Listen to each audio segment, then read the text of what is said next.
Good day, everyone. So, I am the third reporter of Group 6, and I will be continuing Miss Joy's report, which is the employees' rights and responsibilities.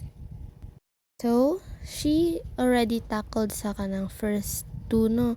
So, I will report the remaining kanang two said, which is the number 3 and 4, rights and responsibilities of an employee. But before diving into our topic, do you think nga ang kanang employees have the rights and responsibilities dinhi sa ilang workplace? Of course, yes. Naagid tay rights and responsibilities bisag asa pa ka nga motrabaho, bisag asa pa na nga workplace, we have our rights and responsibilities nga atong gidada. So karon, let's start. So number 3 is to refuse unsafe work condition without punishment. So unsa may pasabot ani? So klaro na kayo, no?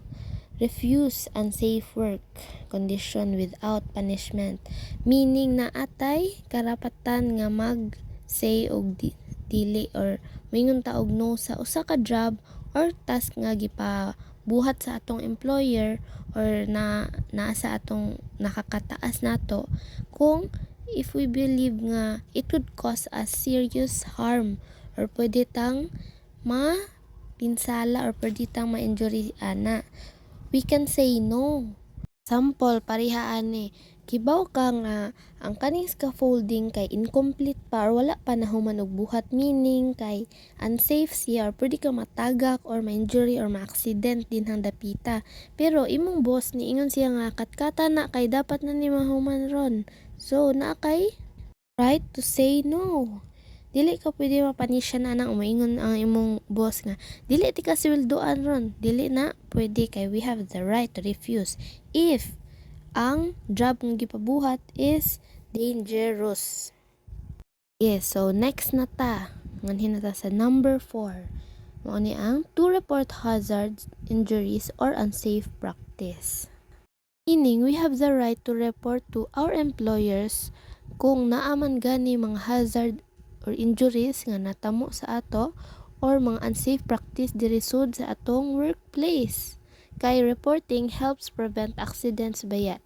Unya maka-improve sa atong overall safety. So naatay responsibilidad nga musulti kung unsay atong nakit-an sa atong workplace nga unsafe o kung kita ma-injury baron. Like for example, lasot ka sa staircase kay ang kato di ay dapita kay gubaon or gupok. So natay right nga mo ingon ana sa atong employer kay kung naday uban didto nga makuansad, mabiktima, edi daghan ang problema, no? Mas mudat ko pagyud ang kanang problema kung dili solusyonan.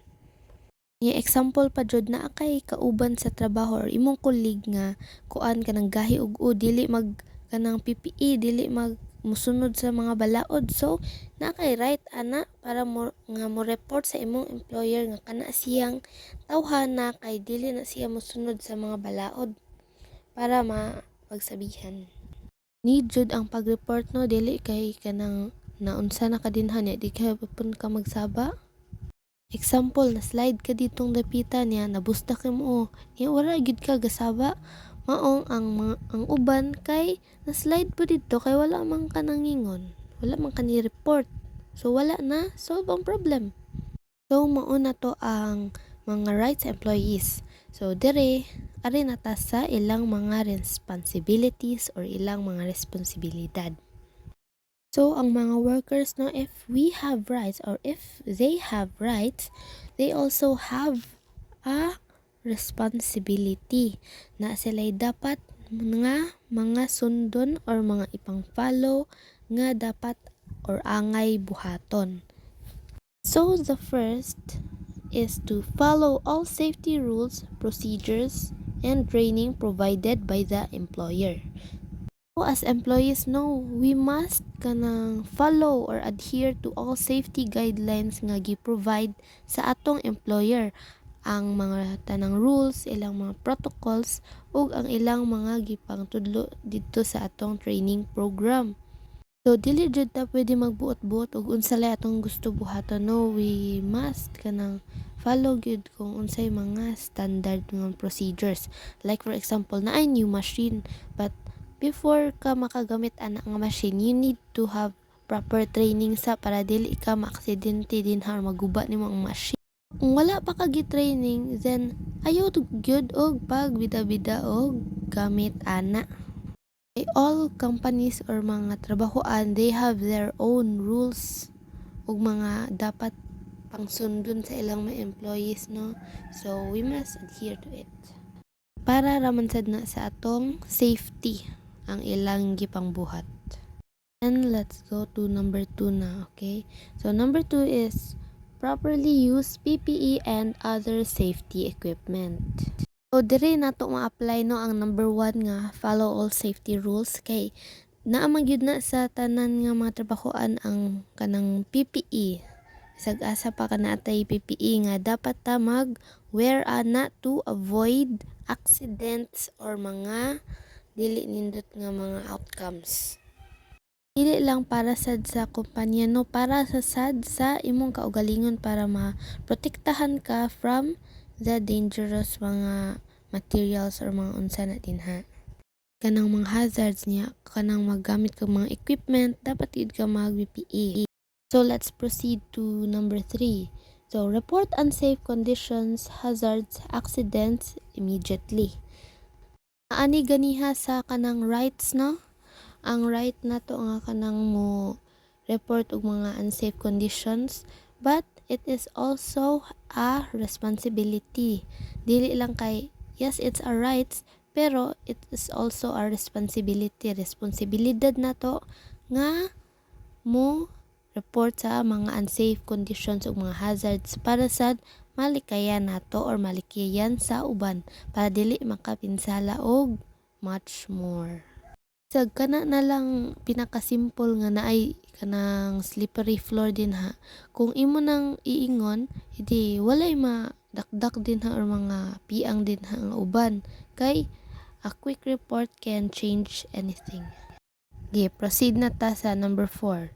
So, take personal responsibility and avoid risky behaviors. So, we are all accountable for our own actions, no? And we must avoid behaviors nga maka-endanger sa atong kaugalingon, niya most importantly sa uban pod. Matngon gyud ta sa atong mga lihok, mga buhat or bisag unsang atong mga kuan sa atong workplace para maka-avoid tag. Pareha na lang ana, dili ta mo inom og alcohol kung naa ta sa duty. Magkiniat, dili magsinagoy nga dili mo tuman sa mga balaod kay ato nang responsibilidad sa atong kaugalingon, no, dili ra na responsibilidad sa mga employer nato. Karon let's proceed sa number 5 or sa pinakalaast nga responsibility but not the least. Cooperate with management to improve workplace safety. So as employees, we need to cooperate or makipaghalubilo ta or makipagtulungan ta sa atong mga katrabaho to be involved and actively participate sa mga company safety committee by sharing our observation o mga ideas para sa ika-improve sa atong work. That's all from my report. So always remember that your rights protect you, but your responsibilities protects everyone. Embrace both to build a workplace where safety and respect thrive. Together, we create a better and more secure future for all. Thank you. See you and God bless.